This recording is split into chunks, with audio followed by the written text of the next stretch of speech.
سمجھیں ہر ایک چیز کو در حقیقت، دے دے الہی وہ نور بصیرت۔ الحمد للہ رب العالمین والعاقبۃ للمتقین والصلاة والسلام علی اشرف الانبیاء والمرسلین وعلی آلہ واصحابہ اجمعین ومن تبعہم بإحسان الی یوم الدین، اما بعد فاعوذ باللہ السمیع العلیم من الشیطان الرجیم، بسم اللہ الرحمن الرحیم۔ وقال ربکم ادعونی استجب لکم۔ حضرات، آج کی مجلس میں جو بات ہم کرنا چاہ رہے ہیں وہ یہ ہے کہ روزے دار اور قبولیت جو ہے دعا کی، یا دعا کی قبولیت، مطلب یہ ہوا کہ روزے دار کی دعا قبول ہوتی ہے نمایاں۔ نبی کریم علیہ السلام کی شان عظمت کو لاکھوں سلام، لیکن جو اللہ کی صفت علیم، سننا، بصیر، دیکھنا، اس کی شان کے عین مطابق اس کی صفت علیم ہے، اور اس کی وضاحت اس طرح ہے۔ قرآن نے فرمایا یعلم ما فی البر والبحر، جو سمندروں میں ہے، جو بر اعظموں میں ہے، جو قرۂ ارض کے خشکیوں میں ہے، سب کچھ وہ جانتا ہے۔ ما فی الارض ما فی البحر، سب کچھ وہ جانتا ہے۔ هو الاول والآخر والظاہر والباطن وهو بکل شیء علیم۔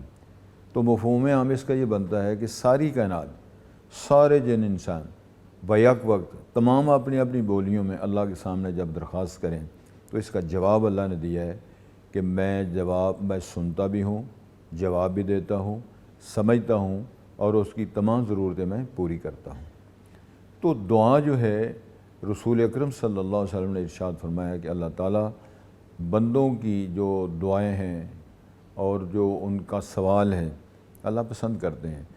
جب بندے اور انسان اللہ تعالیٰ سے مانگتے ہیں اللہ خوش ہوتے ہیں، جو چمٹ کر مانگتا ہے اللہ اور خوش ہوتے ہیں۔ قرآن مجید کا تمام انبیاء کرام کی دعاؤں کے ذکر موجود ہے کہ یہ کہا، آدم علیہ السلام سے غلطی ہوئی، اللہ نے معافی دی، فرمایا پڑھو ربنا ظلمنا انفسنا وان لم تغفر لنا وترحمنا لنکونن من الخاسرین۔ اسی طرح جناب یونس علیہ السلام کی بات اللہ نے فرمائی لا الہ الا انت سبحانک انی کنت من الظالمین۔ رسول پاک کے لیے قرآن مجید کے اندر اللہ نے دعا سکھائی ہے ربنا آتنا فی الدنیا حسنہ وفی الآخرۃ حسنہ وقنا عذاب النار۔ پھر مومنین کی، عباد الرحمن کی صفات کا جہاں تذکرے اللہ نے فرمائے ہیں تو ارشاد ہوتا ہے کہ وہ دعائیں کرتے ہیں ربنا ھب لنا من ازواجنا وذریاتنا قرۃ اعین واجعلنا للمتقین اماما۔ اللہ تعالیٰ سے دعائیں کرنا اور اللہ سے درخواست کرنا، اللہ سنتے بھی ہیں، جواب بھی دیتے ہیں۔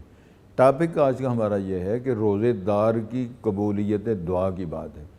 رسول اللہ صلی اللہ علیہ وسلم نے ارشاد فرمایا جو روزے دار ہے، للصائم، روزے دار کے لیے دعوت مستجابت عند فطر ہی، جب افطار کرتا ہے، جو دعا کرتا ہے تو اللہ اس کی دعا کو قبول کرتے ہیں۔ یعنی افطاری کے وقت جو لوگ کھانے سامنے رکھے ہوتے ہیں، مشروبات رکھے ہوتے ہیں اور وہاں باتیں کر رہے ہوتے ہیں، کبھی کچھ کر رہے ہوتے ہیں، رسول اکرم کا ارشاد پاک ہے کہ افطاری کے وقت خشوع کے ساتھ وضو کی حالت میں مرحومین کے لیے دعا کرو، ملک و ملت کے لیے دعا کرو، اپنے جو فتنے ہیں گھروں کے ان کے لیے دعا کرو، جو لوگ اپنی بیٹیوں کی وجہ سے پریشان ہیں ان کے لیے دعا کرو، مرحومین کے لیے دعا کرو۔ خاص طور پہ روزے داروں، رسول پاک نے آپ کو خوشخبری دی ہے کہ روزے دار کی دعا، تین ایسے لوگ ہیں جن کی دعا اللہ مسترد نہیں کرتے، ان میں روزے دار، للصائم، روزے دار کی دعا اللہ مسترد نہیں کرتے، مظلوم کی دعا اللہ مسترد نہیں کرتے، مسافر کی دعا اللہ مسترد نہیں کرتے، غائب آدمی جو دوسرے کے لیے دعا کرتا ہے وہی مسافر ہوتا ہے تو ان کی دعائیں کریں۔ تو رسول اکرم نے ارشاد فرمایا روزے داروں اللہ سے مانگو، اللہ سے دعائیں کرو، اور اس بات کی تطبیق ذہن میں رکھو کہ ہر سحری کے وقت اللہ کی طرف باز آتی ہے، وہ کوئی بخشش حاصل کرنے والا ہے، کوئی رزق مانگنے والا ہے، کوئی آدمی کوئی اپنے لیے رہنمائی حاصل کرنے والا ہے، تو اللہ کی طرف سے آواز آتی ہے۔ اگر کوئی استغفار کرتا ہے، معافی مانگتا ہے، ہم معاف کر دیتے ہیں۔ رزق مانگنے والا ہے، جس طرح اس کا ترجمہ علامہ اقبال مرحوم صاحب نے اپنے دور میں کیا تھا، ہم تو مائل بکرم ہیں کوئی سائل ہی نہیں، راہ دکھائیں کسے کوئی راہ رو منزل ہی نہیں۔ لوگ سوئے ہوتے ہیں، پرواہ نہیں ہوتی، کھانے پر نظر ہوتی ہے، اللہ نے رسول پاک نے ترغیب دی ہے، روزے دارو تمہاری دعا کی شرف قبولیت کا اللہ نے اعزاز رکھا ہے، تمہاری دعا کو اللہ قبول فرماتے ہیں، لہذا جہاں روزہ رکھنا ہے، جہاں ہم نے باقی سارے کام ساری نیکیاں کرنی ہے، وہاں کوشش کرنی ہے کہ ہم دعائیں کریں۔ اور ایسا تمہارے مرحومین تمہاری دعاؤں کے محتاج ہیں، پورا ملک پوری ملت جس طرح فتنے میں مبتلا ہے، دعا کریں اللہ ملک کے اندر امن قائم کر دے، اللہ فتنے ختم کر دے، اگر ہماری لڑائیاں ختم کر دے، اللہ جتنے توڑیں جوڑ کو نہیں، اللہ امت کے اندر جوڑ پیدا کر دے، اللہ ہمارے دلوں کو ٹھیک کر۔ یا رسول پاک نے دعائیں فرمائی ہیں، یا مصرف القلوب صرف قلوبنا علی دینک وعلی طاعتک، یا مقلب القلوب ثبت قلوبنا علی دینک وعلی طاعتک۔ حضرات رسالت امام نے فرمایا ہے، اللہ دلوں کے پھیرنے والے اللہ، رشد و ہدایت و دین کی طرف ہمارے دلوں کو پھیر، اے دلوں کو مضبوط رکھنے والے اللہ، ہمارے دلوں کو ثبات قدمی نصیب فرما، اللہ حیا نصیب فرما، اللہ ہمیں رزق حلال نصیب فرما۔ یہ ساری دعائیں تو حدیث کے اندر موجود ہیں۔ تو روزے دار صاحب اگر یہ دعائیں کریں، مرحومین کے لیے کریں، ملک کے لیے کریں، اپنی اولادوں کے لیے کریں۔ مجھے یاد ہے ہمارے جو اساتذہ کرام سے میں نے بات سنی ہے، وہ فرماتے ہیں یار اپنی اولاد کے لیے بھی اپنی دعا کیا کرو، لوگوں کے لیے کرتے ہو نا تو اولاد کے لیے کیوں نہیں کرتے؟ وہ تو قرآن مجید اللہ نے سکھائی ہے، ربنا حب لنا من ازواجنا و ذریاتنا قرۃ اعین، یا اللہ ہماری بیوی بچے ہمارے جو گھر کے افراد خانہ ہیں، اولادیں ہیں، اولادوں کی اولادیں ہیں، اللہ ان کو اتنا اعزاز بخش، اتنی صلاحیت بخش، ہماری آنکھوں کی ٹھنڈک کا سامان بن جائے۔ ٹھنڈک کا سامان بننے کا مطلب کیا ہوتا ہے؟ وہ نیک ہوں۔ اور مجھے وہ بات یاد آتی ہے، برادران یوسف جب آخر بار جناب اپنے بھائی کے پاس گئے ہیں تو ظاہر انہوں نے تو پہچان لیا تھا، یہ میرا وہ بھائی ہے جس نے رسا کاٹا تھا، یہ تھپڑ مارا تھا، یہ اس نے دھکے مارے تھے۔ وہ نہیں پہچانتے، وہ اس لیے سمجھتے ہم نے تو کنویں میں پھینک دیا تھا، فارغ ہو گیا۔ آخری بار جب انہوں نے استدعا کی کہ ہمارے پاس پیسے بھی تھوڑے ہیں، پونجی تھوڑی ہے، یہ قبول کر لو، وتصدق علینا، تو جناب عائشہ السلام ہم پہ صدقہ کرو، ہماری حالت اتنی پتلی ہو گئی ہے کہ ہم تو صدقہ کھانے والے لوگ ہو گئے۔ عرض کرنا مقصود یہ ہے کہ جب بات آگے بڑھی تو یوسف علیہ السلام نے فرمایا چلو اب بارات کھولتے ہیں۔ انہوں نے پوچھا حل علمتم ما فعلتم بیوسف و اخیہ اذ انتم جاہلون، او بھائی یہ بتاؤ جب تم جاہل تھے یوسف اور اس کے بھائی کے ساتھ کیا کرتے رہے ہو؟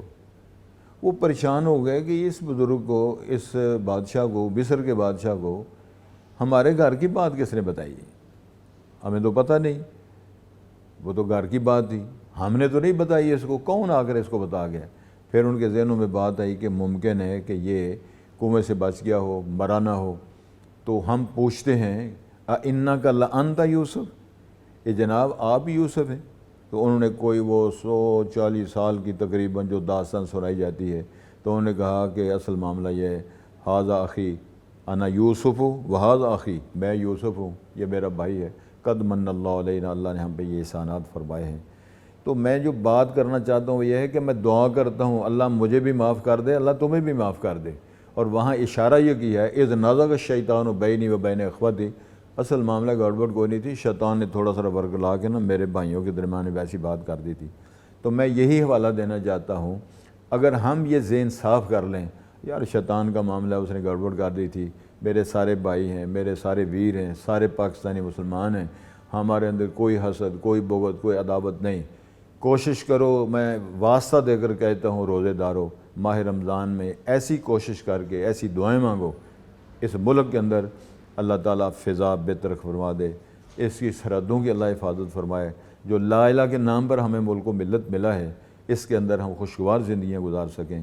کتنے وہ لوگ ہیں جو اپنی بیٹیوں کی وجہ سے پریشان ہیں، ان کے لیے دعا کرو، رشتوں کی وجہ سے پریشان ہیں، اولادوں کی وجہ سے پریشان ہیں، کسی اولاد تھوڑی ہے، کسی پاس زیادہ ہے، کسی نالائق اولاد ہے، یہ سکھایا ہے دین اسلام نے، ربنا حب لنا من ازواجنا و ذریاتنا قرۃ اعین۔ تو موضوع یہ تھا کہ روزے دار کی دعا قبول ہوتی ہے۔ رسول اکرم نے ارشاد فرمایا اب روزے دار ماہ رمضان ہے، افطاری کرنی ہے، افطاری کے موقع پر ذهب الظمأ، پیاس چلی گئی ہے، وابتلت العروق، اور جو آنتے ہیں وہ تار ہو گئی ہیں، وثبت الاجر انشاءاللہ، اجر و ثواب اللہ نے ثابت کر دیا ہے اور ہمیں اجر اللہ دیں گے۔ تو وہاں جو رسول اللہ صلی اللہ علیہ وسلم نے قرآن مجید حوالے سے فرمایا نا، ربنا آتنا فی الدنیا حسنہ وفی الآخرۃ حسنہ وقنا عذاب النار۔ اللہ تعالیٰ سے جو مانگتا ہے، اللہ سے جو دعائیں کرتا ہے، بہت بڑا اعزاز پاتا ہے۔ رسول پاک صلی اللہ علیہ وسلم نے ارشاد فرمایا ہے، اور میں یہ تو لائنیں لگی ہوئی ہیں، اگر آپ سارا نقشہ ذہن میں رکھیں تو وہ تو انبیاء کرام کی دعائیں کہاں کہاں سے جو اللہ نے سکھایا ہے۔ تو یہ روزے دار کی بھی رہنمائی فرمائی ہے دین اسلام نے۔ تیرا بڑا مقام ہے، تیری بو بھی اللہ پسند کرتے ہیں، تیری ادائیں بھی اللہ پسند کر رہے ہیں، تیرے درجے بھی اللہ بلند کر رہے ہیں، 100 گنا دا تجھے اجر و ثواب مل رہا ہے، اور پھر ادھر حوریں تیرے لیے دعائیں کر رہی ہیں، فرشتے تیرے لیے دعائیں بخششی کر رہی ہیں۔ عرض کرنا مقصود یہ ہے کہ ذرا اندازہ فرمائیں شرف قبولیت کس طرح ہوتی ہے۔ نبی پاک نے ارشاد فرمایا کہ فرض کرو کوئی آدمی تیمارداری کرتا ہے، روزہ بھی رکھا ہوا ہے، تیمارداری کرتا ہے کسی بیمار کی، وہ کرنی چاہیے، مسنون طریقہ ہے، اور حق ہے مسلمان کا کہ مسلمان پہ کہ وہ اگر بیمار ہو جائے تو اس کی بیمار پوسی کرے، ملاقات کرے تو سلام کرے، اپنی لڑائیاں ختم کرو، حسد بغض ختم کرو۔ تو وہ رسول پاک نے فرمایا کہ اگر تیمارداری کرتا ہے نا آدمی کسی کی، اور لا باس ابھی تو ہو انشاءاللہ اتنی بات کر کے واپس آ جاتا ہے، 70,000 فرشتہ اللہ مقرر کر دیتے ہیں اس کے لیے دعا کرتا ہے۔ کوئی فوت ہو جاتا ہے تو روزے کی حالت میں اس کا نماز جنازہ پڑھتا ہے، جا کے رسول پاک نے فرمایا اتنا اجر ملے گا جتنا احد پہاڑ کا انبار لگا ہوا ہے، اتنی نیکیاں اس کو ملیں گی۔ تو یہ جو روزے دار اگر ملک کے لیے، اپنے غریب بھائیوں کے لیے اور ان لوگوں کے لیے مرحومین جو دنیا سے چلے گئے ہیں یہ دعا کرے، تو رسول پاک نے فرمایا ہے کہ اللہ تعالیٰ اس روزے دار کی دعا کو قبول فرماتے ہیں، شرف قبولیت سے نواز دیتے ہیں۔ تو میری یہ استدعا ہے تمام روزے دار بھائیوں سے، ایک تو کوشش کریں کہ روزہ نہ چھوٹیں، خاص طور پر جتنے بالغ لوگ ہیں۔ صحابہ کرام کی زندگی میں تو یہ مسائل تھے، چھوٹے چھوٹے بچوں کو گڑیا دے کر، کھلونے دے کر، چھوٹے چھوٹے صحابہ کرام صحابیات ان کو روزہ رکھواتے اور تاکہ انہیں اجر ملتا۔ مجھے یاد ہے ایک خاتون نے چھوٹا بیبی بچہ اٹھایا ہوا ہے موسم حج میں، آپ نے ایک ہی حج کیا تھا، تو اس نے پوچھا کہ اللہ کے رسول اس کا حج ہوگا؟ نبی پاک نے فرمایا اس کا حج ہوگا، اجر تجھے ملے گا لیکن فریضہ ادا نہیں ہوگا۔ سمجھیں ہر ایک چیز کو در حقیقت، دے دے الہی وہ نور بصیرت۔ سمجھیں ہر ایک چیز کو در حقیقت، دے دے الہی وہ نور بصیرت۔ اگر چھوٹے بچوں کو بھی روزہ رکھایا جائے تو والدین کو اجر ملے گا۔ اگر والدین ان حالت میں دعا کر دیں کہ اللہ میرے بچے کو عالم بنا دے، میرے بچے کو حافظ بنا دے، میرے بچے کی بیماری ختم کر دے، کورونے ختم کر دے، بیماریاں ختم کر دے، تو رب العالمین کے کون سی کمی دیکھتے ہو جو رب العالمین پوری نہیں کر سکتا؟ مسئلہ کیا ہے جو اللہ حل نہیں کر سکتے؟ یہ ایمان رکھنا چاہیے کہ رب العالمین سے جو مانگو گے اللہ خوش بھی ہوتے ہیں، اور اللہ کے پاس سارا کچھ ہے۔ بیدہ ملکوت کل شیء، ہر چیز کی بادشاہ تو میرے رب کے پاس ہے۔ کون سے خزانے ہیں جو اس کے اندر کمی آتی ہے؟ حدیث کے اندر بیان آتا ہے، ذرا غور فرمائیں جی، حدیث قدسی ہے، نبی پاک نے ارشاد فرمایا، رب العالمین فرماتے ہیں ساری مخلوقات جن بھی انسان بھی ایک میدان میں جمع ہو جائیں اور میرے سے سارے سوالات کریں، یعنی مانگیں مجھ سے، میں ہر ایک کو ان کے مانگنے کے مطابق عطا کر دوں۔ پھر وہ خواہش کریں، بنی جن بھی خواہش کریں، انسان بھی خواہش کریں، یعنی پہلے مانگا ہے، سوال کیا ہے، اللہ نے سوال کا مطلب دے دیا ہے، پھر انہوں نے خواہشیں شروع کر دی ہیں۔ اللہ فرماتے ہیں ان کی خواہش کے مطابق بھی میں ان کو دے دوں۔ تو میرے اتنے خزانے بھرے ہوئے ہیں، میرے خزانوں میں اتنی بھی کمی نہیں آئے گی۔ کوئی آدمی انگلی سمندر میں ڈبوئے تو جتنا سمندر کے پانی سے انگلی کو پانی لگتا ہے اتنی بھی کمی نہیں آتی۔ تو اس اللہ تعالیٰ سے نہ کچھ مانگا جائے اور اللہ تعالیٰ سے درخواست نہ کی جائے، بلکہ اللہ ناراض ہوتے ہیں۔ بندے سے مانگو تو بندہ ناراض ہوتا ہے، اللہ سے نہ مانگو تو اللہ ناراض ہوتے ہیں، بلکہ اللہ تعالیٰ تو بندے کی توبہ کا انتظار کر رہے ہوتے ہیں۔ میں سمجھتا ہوں کہ دعاؤں کے اندر یہ توبہ بھی شامل ہے۔ رسول اکرم صلی اللہ علیہ وسلم نے ارشاد فرمایا ہے، دعا جو کرتا ہے آدمی توبہ کی، کہ التائب من الذنب کمن لا ذنب لہ، فرمایا جو سچی توبہ کر لیتا ہے اتنا میدان صاف ہو جاتا ہے جس طرح اس نے گناہ کیا ہی نہیں۔ پھر ایک اور بات رسالت مآب نے فرمائی، کل بنی آدم خطاء خیر الخطائین التوابون، امام الانبیاء نے فرمایا کہ سارے اولاد آدم خطا کار ہیں اور اچھے خطا کار وہ ہیں جو توبہ کر لیں۔ تو توبہ کا اظہار کرنا، اقرار کرنا، یہ بھی اس دعا کا حصہ ہے۔ تو روزے دار اگر یہ دعا کرتا ہے کہ اللہ میری غلطیاں معاف کر دے، اللہ مجھے حیا دے دے، اللہ مجھے ایمان دے دے، اللہ میرا دل صاف کر دے، اور نبی پاک نے فرمایا کہ جسم کے اندر گوشت کی ایک بوٹی اگر وہ ٹھیک ہوگی سارا جسم ٹھیک ہے، وہ دل ہے، اللہ بھئی القلب، اور یہ حسد بغض کی تمام بیماریاں جو ہیں یہ دعا کرو کہ اللہ مجھے حسد سے بچا۔ تو عرض کرنا مقصود یہ ہے کہ یہ بھی دعائیں کی جائیں، درخواستیں کی جائیں، اللہ سے استغفار کیا جائے۔ استغفار بھی دعا ہے، استغفار بھی دعا ہے۔ آپ اندازہ فرمائیں نبی کریم علیہ السلام نے ارشاد فرمایا تھا عالم الناس اتقى الناس واخشى الناس، سب سے زیادہ عالم میں ہوں، سب سے زیادہ میں متقی ہوں، سب سے زیادہ اللہ سے ڈرنے والا میں ہوں۔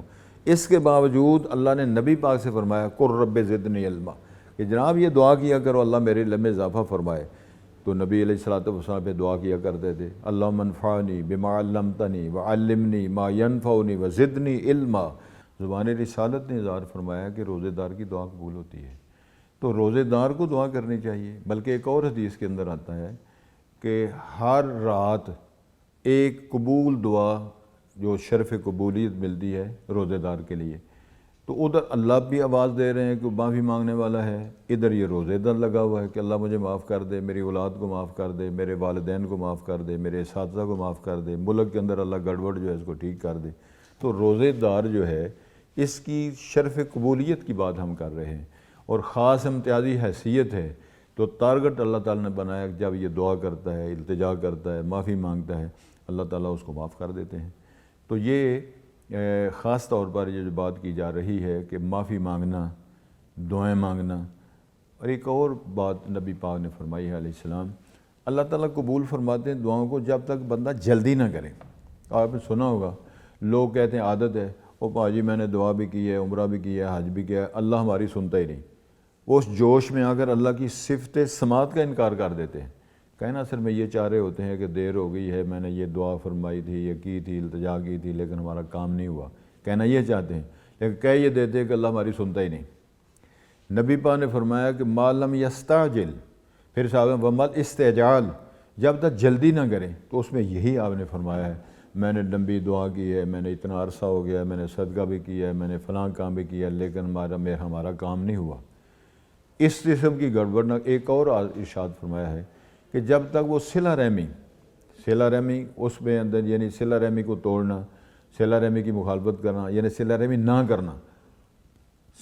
نہ کرنا، یہ اس کو توڑنے کا مسئلہ ہے کہ جو جوڑنے کی بات ہے اس کو توڑا جائے۔ رسول اللہ صلی اللہ علیہ وسلم نے تو سادی باتیں فرما دی ہیں اور دعائیہ کلی باتیں۔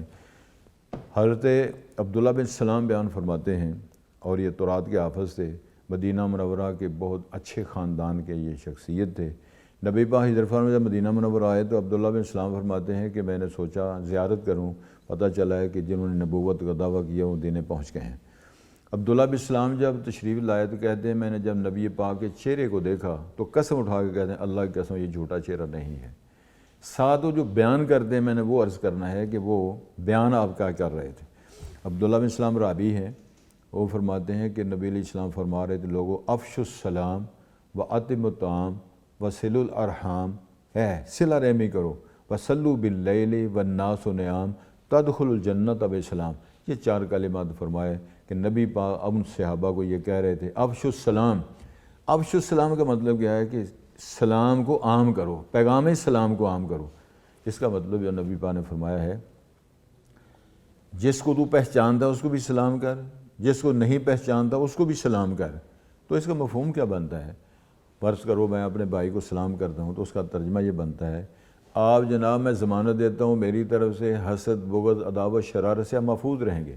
وہ کہتا ہے وعلیکم السلام، وہ بھی محفوظ، میں بھی محفوظ۔ رسول اکرم صلی اللہ علیہ وسلم فرمایا پھر صلہ رحمی کرو۔ صلہ رحمی کیا ہوتی ہے؟ اس میں والدین ہیں، اس میں بھائی ہیں، خیش و اقربا ہیں، ان کے اسرے سلوک کرنا۔ ایک حدیث کے اندر بیان آتا ہے نبی پاک نے فرمایا جو اپنی عمر لمبی کرانا چاہتا ہے، رزق میں بڑھوتی چاہتا ہے، میرا رزق بھی بڑھ جائے، میری عمر زیادہ ہو جائے، تو آپ نے فرمایا صلہ رحمی کرے۔ تو نبی پاک نے فرمایا جو صلہ رحمی نہیں کرتا وہ قطع رحمی کرتا ہے اور وہ ان تعلقات کو توڑتا ہے، اس کی دعا قبول نہیں ہوتی۔ حسد اور بغض رکھنے والے کی دعا اللہ قبول نہیں کرتے۔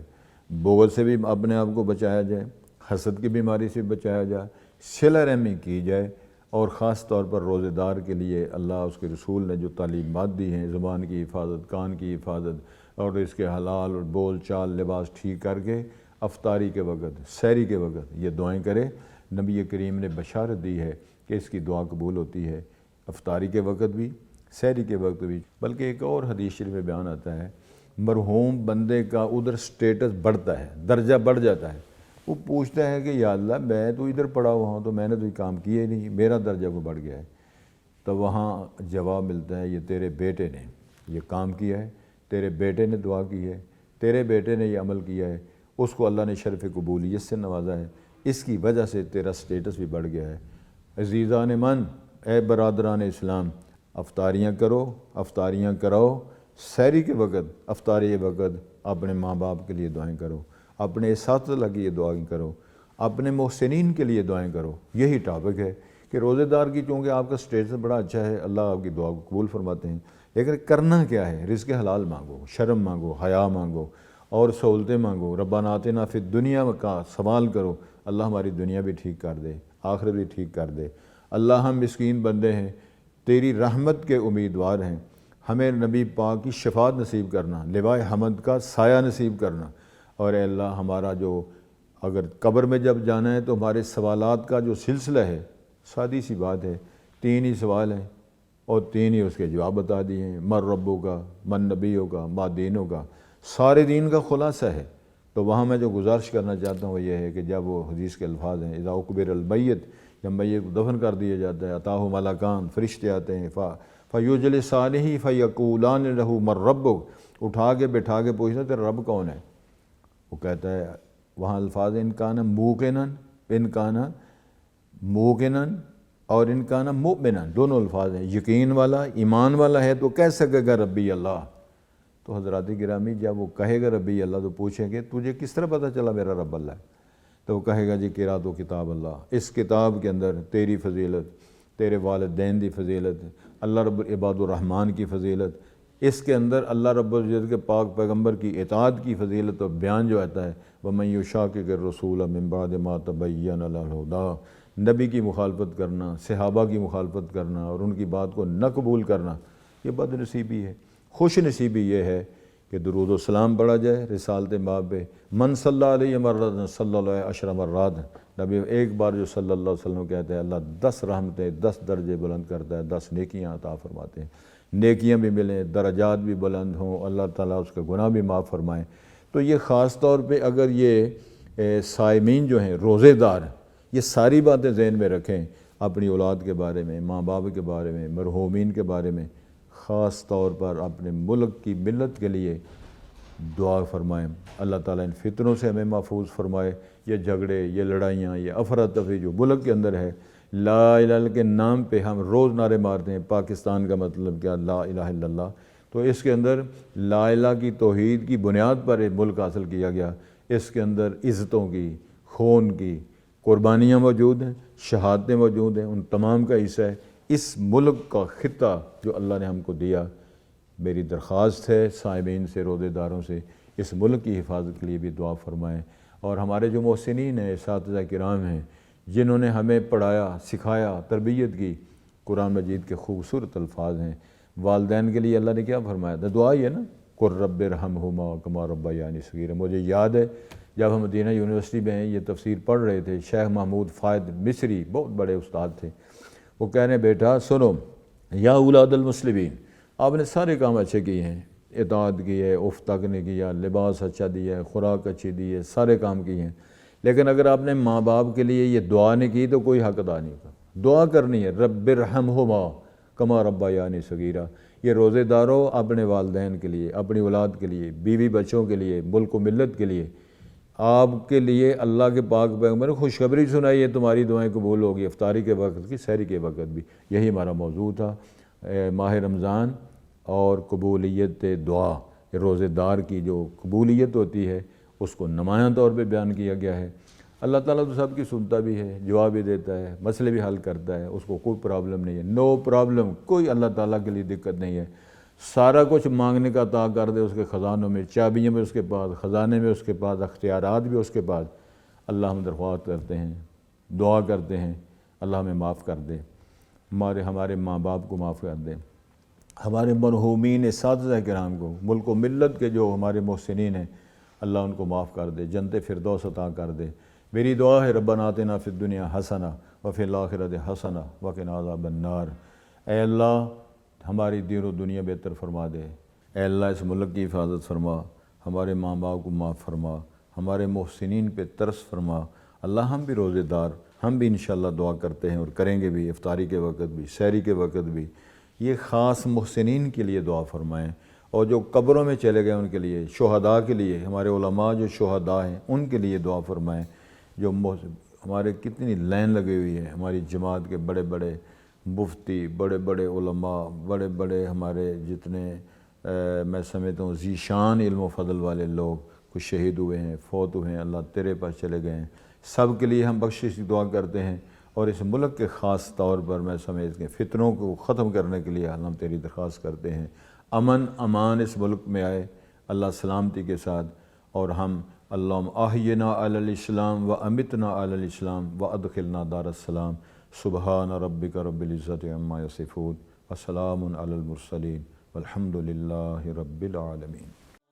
سمجھیں ہر ایک چیز کو در حقیقت، دے دے الہی وہ نور بصیرت۔